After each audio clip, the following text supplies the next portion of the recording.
नमस्कार, gold spot में आपका स्वागत है। मैं हूं मनीषा गुप्ता और सोने चांदी में ऊपरी स्तरों पर कंसोलिडेशन देखने को मिला है। आज तो हल्की सी बढ़त भी है। अमेरिका फेडरल रिजर्व ने पॉलिसी में नरमी जारी रहने के संकेत दिए हैं, जिससे रिस्क ऑन सेंटिमेंट सुधरा है। सोने में हमने ऊपरी स्तरों पर एक रेजिस्टेंस जरूर देखा है, लेकिन जैसे मैंने कहा कि आज का दिन बेहतर है। $1740 के ऊपर सोना यहां पर कायम है और 46,400 के आसपास भारतीय बाजारों में भी कारोबार है। अब यहाँ से क्या रणनीति होनी चाहिए, क्या फोकस है, और जिस तरह से महाराष्ट्र के हालात हैं जहाँ पर कई बाजार बंद हैं, यहाँ पर ज्वेलरी डिमांड का कितना असर है, इस पर भी करेंगे बात। हमारे साथ जुड़े हैं कोटक सिक्योरिटीज के रविंद्र राव, केडिया कमोडिटीज के अजय केडिया और हमारे साथ जवेरी बाजार से यहाँ पर जुड़ेंगे कुमार जैन। आप सभी का कार्यक्रम में स्वागत है। रविंद्र, आपका क्या व्यू है, कैसे क्या लगता है अब सोने में, क्योंकि हायर हाईज हमने यहाँ पर बनते हुए देखे हैं? मार्केट्स में काफी पॉजिटिव है, मेनली बिकॉज रुपी में हमने एक शार्प डिप्रिसिएशन देखा है। लेकिन अगर इंटरनेशनल मार्केट की बात करें तो कॉमेक्स पर गोल्ड अभी भी वही 1740 1750 के रेजिस्टेंस के पास में ट्रेड कर रहा है। तो मेरा व्यू वही रहेगा जो मैं लास्ट कुछ हफ्ते से बोल रहा हूँ कि जब तक कि 1755 1760 डॉलर्स के ऊपर कॉमेक्स में ट्रेड नहीं होता, तब तक मेरे हिसाब से प्राइसेस जो है वो थोड़े से कंसोलिडेटिव जोन में रहेंगे, specially on the COMEX. But अगर एमसीएक्स की बात करें तो एमसीएक्स के चार्ट्स थोड़े से डिफरेंट है because of the rupee. MCX में पॉसिबिलिटी है कि एक बार 46,600 46,700 तक प्राइसेस आए, वहां पर थोड़ा सा एक रेजिस्टेंस बिल्ड होते हुए दिख सकता है।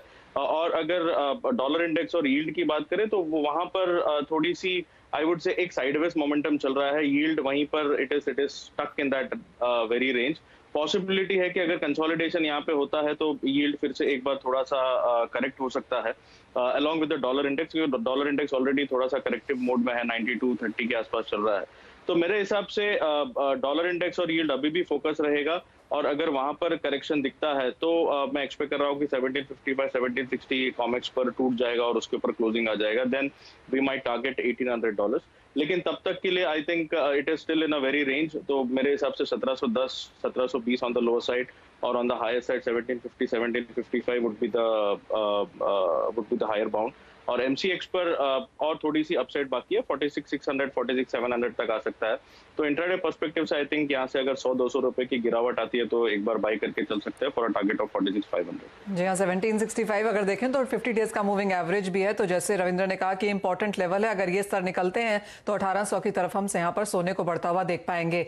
लेकिन भारतीय बाजारों में एक और दिक्कत अब जो आने लगी है वो ये कि काफी सारी रिस्ट्रिक्शंस हैं, कई शहरों में लॉकडाउन हैं, और जिस तरह से महाराष्ट्र के हालात हैं यहाँ पर ज्वेलरी के शोरूम्स अब यहाँ बंद किए जा चुके हैं। कुमार जैन जी, क्या हालात हैं यहाँ पर जवेरी बाजार में, मुंबई में? कितने शोरूम्स की हम यहाँ पर बात कर रहे हैं अगर हम मुंबई और महाराष्ट्र की बात करें, जहाँ पर एज ऑफ नाउ कामकाज बिल्कुल ठप है? मैं मुंबई के टोटल अंदाज 40 से 45 हजार शोरूम्स तो पूरे मुंबई में है, और जवेरी बाजार की बात करें तो 3,000 showroom touch to touch ground floor पे ओपन अपना स्पेस लेके कंप्लीट बंद हो चुके हैं।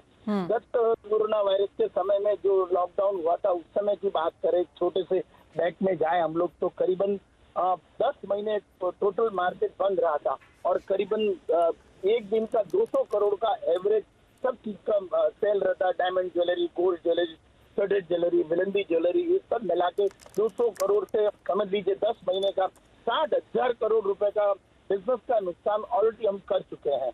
कल भी हमारे बहुत सारे एसोसिएशनों ने रिप्रेजेंटेशन दिया है, कुछ लोग सीएम से मिले, कुछ लोग अपोजिशन लीडर से मिले और इस तरह से आवेदन दिए। बड़े अलग अलग एसोसिएशनों ने भी पत्र से व्यवहार किया है कि इतना बड़ा नुकसान, और इंडिविजुअल शॉप, ज्वेलर शॉप जो है पहले से ही मेंटेन करती रही है। हर शोरूम अपने आप को 3-3 बार सैनिटाइज करते हैं, मास्क है, सोशल डिस्टेंसिंग है। इसके बावजूद सरकार ने ज्वेलरी शोरूम बंद करवा दी है, वाइन शॉप खुली है, कंस्ट्रक्शन काम खुला है। सरकार की क्या समझ में नहीं आता कि क्या चाहती है कुमार जी हाँ, कुमार जैन जी, दिक्कत वाला काम यहाँ पर जरूर है, लेकिन एक चीज जो हमने होते हुए देखी थी कि पिछली बार यहाँ पर जी हाँ ज्वेलरी दुकानें बंद की गई थी, इंपोर्ट हमने ऑलमोस्ट शून्य होता हुआ देखा था। अप्रैल के महीने में मुझे याद है पिछले साल में 0 इंपोर्ट था सोने का, लेकिन ऑनलाइन फोन के थ्रू यहाँ पर काफी कारोबार जैसे कि आप लोगों ने हमें बताया था कि चल रहा था। क्या वो चीज इन बैक इन वोग है? क्या वैसे कामकाज हो रहा है? बिल्कुल ऑनलाइन भी हो रहा है, ऑनलाइन शुरू से हो रहा है, बंद था तभी भी और खुला हुआ तभी भी, लेकिन इसमें बड़ा सबसे ज्यादा प्रॉब्लम है कि ऑनलाइन में कितने लोग हैं। 45,000 शॉप है तो कितने होंगे, 400 450 लोग ऑनलाइन काम कर रहे हो, तो लोगों को अदर और व्हाट अबाउट अदर पीपल, तो सबके लिए सोचना है। यहाँ महाराष्ट्र में लोग आए हैं, बसते हैं, अपनी रोजी रोटी चलाते हैं। सबसे महत्वपूर्ण बात है कि इस जवेरी बाजार में 2 करोड़ से ज्यादा 2 लाख से 3 लाख कारीगर जुड़े हुए बैठे हैं, जो हमारे भरोसे रहते हैं। जवेरी बाजार के जो एशियन का इतना बड़ा मार्केट है, वहाँ हमारे भरोसे खाते पीते रहते हैं, उनका क्या? वो तो फिर वापस पलायन करेंगे। कंसर्न्स ऑफ कोर्स हैं, क्योंकि पिछली बार भी हमने जब देखा था, जब लॉकडाउन हुआ था तो काफी सारा लेबर अपने घर चला गया था और उनको वापस लाते लाते यहाँ पर काफी मुश्किलें हुई थी। लेकिन इस बार माना यही जा रहा है कि कंप्लीट लॉकडाउन यहाँ पर नहीं होगा, और होगा भी, और जिस तरह से अभी हालात भी हैं तो शायद ये 30 अप्रैल के बाद में नहीं निकाले जाएंगे। पर ऑफकोर्स कंसर्न्स तो हैं, क्योंकि पूरा महीना पड़ा है और काफी सारी ज्वेलरी के शोरूम्स एज ऑफ नाउ यहाँ पर बंद कर दिए गए हैं। काफी सारे सेक्टर्स को दिक्कतें हैं, लेकिन jewellery as a sector last year हमने काफी भारी नुकसान में जाता हुआ देखा था। और अब जिस तरह की बात की जा रही है कि दिन का करीब 200 करोड़ का यहां पर काम होता है, तो वो बाजार एकदम यहां पर ठप है। चांदी की लेकिन अब यहां पर बात करेंगे। और अजय, यहां पर क्या क्यूज हैं, क्योंकि इवन एज सोने का इंपोर्ट इस साल में बढ़ा है, चांदी का इंपोर्ट अगर हम इस साल के पहले 3 महीने देखें कैलेंडर ईयर के हिसाब से, तो पिछले साल के मुकाबले जस्ट अबाउट 10% है। Good morning Manish.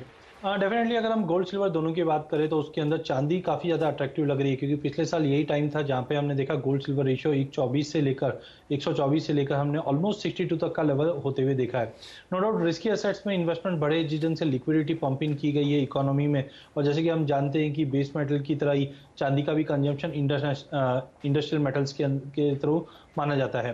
तो ओवरऑल हमें लगता है कि अभी थोड़ा सा जो कंसर्न्स बना है कोविड के सेकंड वेव को लेकर, इनफैक्ट कल साउथ कोरिया ने अलर्ट दिया था कि 4th वेव भी आ सकता है, तो वो कोई ना कहीं चांदी को थोड़ा सा एक रेस्ट्रिक्ट कर रहा है 70,000 का ऊपर जाने में।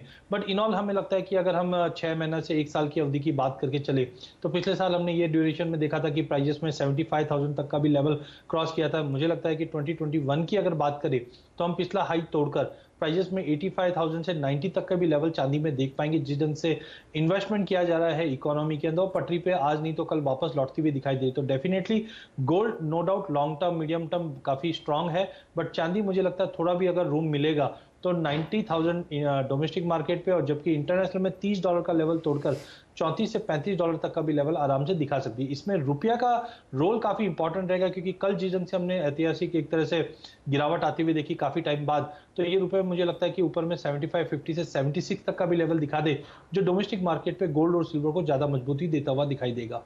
यानी कि खरीदारी के मौके यहाँ पर सोने और चांदी में एब्सोल्युटली हैं, लेकिन जिस तरह के हालात फिलहाल यहाँ पर महाराष्ट्र में है, जहाँ पर काफ़ी लंबे जो एक बड़ा हब माना जाता है यहाँ पर सोने चांदी के हिसाब से, यहाँ पर कुछ दिक्कतें फिजिकल बाजार में इसको लेके खड़ी हो सकती हैं। चिंता ऑफकोर्स यहाँ पर जैसे कुमार जैन जी ने भी जताई कि बंद है, लेकिन बातचीत फिलहाल यहाँ पर अथॉरिटीज से चल रही है। मिनिस्ट्री से, सीएम से, सेंट्रल गवर्नमेंट में रिप्रेजेंटेशंस काफ़ी एसोसिएशंस ने दिए हैं कि कामकाज पूरी तरह से बंद ना किया जाए। उस एक डेवलपमेंट पर ऑफकोर्स हम यहाँ पर नजर रखेंगे। लेकिन इसी के साथ गोल्ड स्पॉट से आगे बढ़ेंगे और बात यहाँ पर कच्चे तेल की करेंगे, जहां पर हमने स्टेबिलिटी भावों में आते हुए देखी है। कल एक समय में यहाँ पर 2% की गिरावट जरूर थी और आज भी हल्का कारोबार है, लेकिन गैसोलीन और डिस्टिलेट इन्वेंट्रीज में जिस तरह की बढ़त देखने को मिली है, उसका ये सीधा असर है। रविंद्र, आप कैसे देखते हैं, क्योंकि काफी हद तक कच्चा तेल भी अब एक दायरे में अटकता हुआ नजर आ रहा है? बिल्कुल मनीषा, लेकिन इसका अंडरटोन जो है वो अभी भी बेरिश है, क्योंकि ओपेक प्लस मीटिंग के बाद एक्सपेक्टेशन ये है कि आगे चल के सप्लाई बढ़ेगी और जो कोविड को लेके जो रेस्ट्रिक्शंस लगे हैं उसको लेके डिमांड को लेके कंसर्न्स अभी भी है। So I think it is still in the corrective mode. कल का इन्वेंट्री थोड़ा सा सपोर्टिव था, बट प्रोडक्ट इन्वेंट्रीज थोड़े से बढ़ के आए थे, लेकिन आई वुड से it was mixed. So overall जो क्रूड में सेंटीमेंट है वो अभी भी बेरिश है, और जब तक कि क्रूड $61-62 के ऊपर WTI सस्टेन नहीं करता, I think $57 is a possibility, but it should not take out 57. If it takes out 57, तो possibility है कि $54 तक भी आए। तो मेरे हिसाब से करेक्टिव मोड कंटिन्यू रहेगा। अगर MCX की बात करो तो MCX में 4,520-540 का एक स्ट्रॉन्ग रेजिस्टेंस है, उसे ब्रीच नहीं करना चाहिए, और 4,460, 4,460 के आसपास अगर आता है तो एक बार शॉर्ट करके चल सकते हैं। 280 तक के टारगेट्स पॉसिबल है, लेकिन अगर उसके नीचे निकल जाता है तो फिर इवन 4000 तक का targets is also on cards. So मेरे हिसाब से बेरिशनेस कंटिन्यू रहेगा, sell on rise should be the strategy. Alright, बिकवाली की राय यहाँ पर जारी है, लेकिन एक नज़र मेटल्स पे डालेंगे जहाँ पर हमने निचले स्तरों से रिकवरी आते हुए देखी है। मार्च का महीना ऐसा था जब कुछ मुनाफा वसूली यहाँ पर मेटल्स में देखने को मिली। निकल में सबसे ज्यादा, जहाँ पर 14% की गिरावट थी मार्च के महीने में, और सभी मेटल्स में ऊपरी स्तरों से मुनाफा वसूली थी। लेकिन अप्रैल की अगर बात करें तो खरीदारी फिर से लौटती हुई नजर आई है। इंफ्रास्ट्रक्चर पुश की बात की जा रही है। पीक कंजम्पशन डिमांड सीजन भी अब जल्दी शुरू हो जाएगा। स्प्रिंग और समर्स में हम देखते हैं कंस्ट्रक्शन और जो ट्रांसपोर्ट, क्लीनर एनर्जीज की भी जो बात हो रही है, उन सब का भरोसा बाजार को यहाँ से काफी है। And of course then Chile में, साउथ अमेरिका में माइंस को लेकर चिंताएं हैं, तो उन सब का सीधा इंपैक्ट हमने यहाँ पर प्राइसेस में आता हुआ देखा है। करीब करीब 1% की तेजी आपकी स्क्रीन पर यहाँ पर कॉपर में। रविंद्र, खरीदारी फिर से वापस आ रही है। IMF का मानना है कि मेटल इंडेक्स इस साल में आपको 30% से ज्यादा के रिटर्न्स दे सकता है। आप कैसे देखते हैं इस सेक्टर को? बिल्कुल Manisha, I think base metals में करंटली एक कंसोलिडेशन मोड चल रहा है आफ्टर अ शार्प राइज, और हमने देखा है कि प्राइसेस नीचे के लेवल पे ज्यादा सस्टेन नहीं कर पा रहे हैं, लेकिन ऊपरी लेवल्स को भी अभी तक ब्रीच नहीं कर पाया है ओवरऑल सारे मेटल्स। अगर निकल की बात करें तो निकल में तो हमने एक बहुत शार्प फॉल देखा था। इनफैक्ट प्राइजेस 1150 तक आए थे, वहां पर सपोर्ट लेकर वहां से 100 रुपया ऊपर है MCX पर। बट ओवरऑल मुझे लगता है कि अभी भी एक कंसोलिडेटिव मोड है, लेकिन अगर लॉन्ग टर्म की बात करें तो yes, because of the infrastructure push, manufacturing data काफी अच्छे आ रहे हैं इकोनॉमी से, तो आई थिंक कहीं ना कहीं ये एक सपोर्ट कर जाएगा। और this is I would say an accumulation phase where in lower levels पर कंसोलिडेशन हो रहा है। हो सकता है कि in the very near future हम इसमें एक ब्रेकआउट देके और प्राइसेस फिर से एक बारी ऊपर जाने शुरू हो जाए, लेकिन as of now I think it is still in the consolidative mode. Copper की अगर बात करें तो जब तक कॉपर 710 715 के नीचे है, I think it will stay in the range of 700 to 670 680।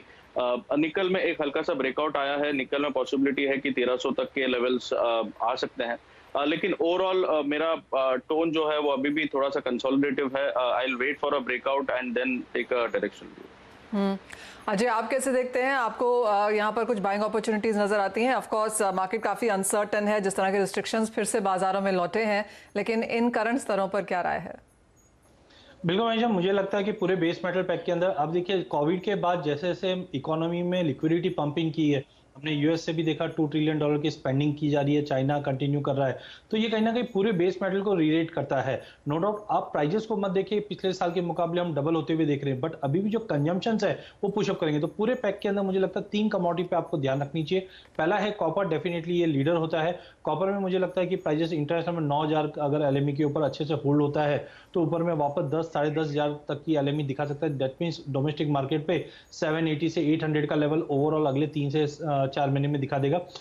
ध्यान रखिए जिंक के ऊपर, जहां पे स्लोली एंड स्टेडीली प्राइजेस ने काफी अच्छा गेन कर लिया है पिछले 1 वीक पे। आई थिंक अगर 220 के ऊपर कंटिन्यू मेंटेन रहता है तो ये काउंटर भी काफी स्ट्रांग है, जो 240 250 तक का भी लेवल दिखा देगा। एंड लास्ट है निकल, जैसे रविंद्र ने भी कहा है कि चार्टिकली भी अगर हम देखें तो काफी राउंड बॉटम बनकर मार्केट में अभी उभरा है। मुझे लगता है करंट मार्केट से भी निकल को लेके चलना चाहिए। फिर से हम प्राइजेस को 1350 1380 तक का लेवल देख पाएंगे, जिस ढंग से हमने देखा कि अदर मेटल्स के अंदर भी तेजी बनी हुई है। तो आई थिंक ये 3 कमोडिटीज पे आप ध्यान रखिए, क्योंकि अगर कोविड के कंसर्न है तो कहीं ना कहीं सप्लाई टेंशन बढ़ेगा। सप्लाई टेंशन की वजह से भी प्राइजेस में तेजी आएगी। इन्वेंट्रीज का हम लोग आउटलुक ऑलरेडी देख चुके हैं और demand slowly and steadily improve हो रही। तो ओवरऑल आई थिंक कि पूरे बेस मेटल में जो एक गिरावट लग रही थी वो हमने फरवरी मिड से लेकर पूरे मार्च महीने में गिरावट या कंसोलिडेशन देख चुके हैं। तो बिल्कुल बेस मेटल में लेके काम करना चाहिए। ऑलराइट, खरीदारी की यहाँ पर राय है। जो अंडरटोन्स हैं वो यहाँ पर अभी भी clearly on the bullish side है मेटल्स में, और जिस तरह से हमने ग्लोबल रिपोर्ट्स आते हुए देखी हैं उनका भी यही मानना है कि इस साल में मेटल्स में बढ़त रह सकती है। अगला साल ऑफ कोर्स यहाँ पर थोड़ा सा सॉफ्टनेस वाला होगा। लेकिन इसी के साथ रुकेंगे एक ब्रेक के लिए। जब लौटेंगे तो यहाँ पर फुल फोकस डालेंगे एग्रीकल्चर कमोडिटीज की तरफ। यहाँ पर भी काफी एक्शन है, बताएंगे आपको स्ट्रैटेजीज।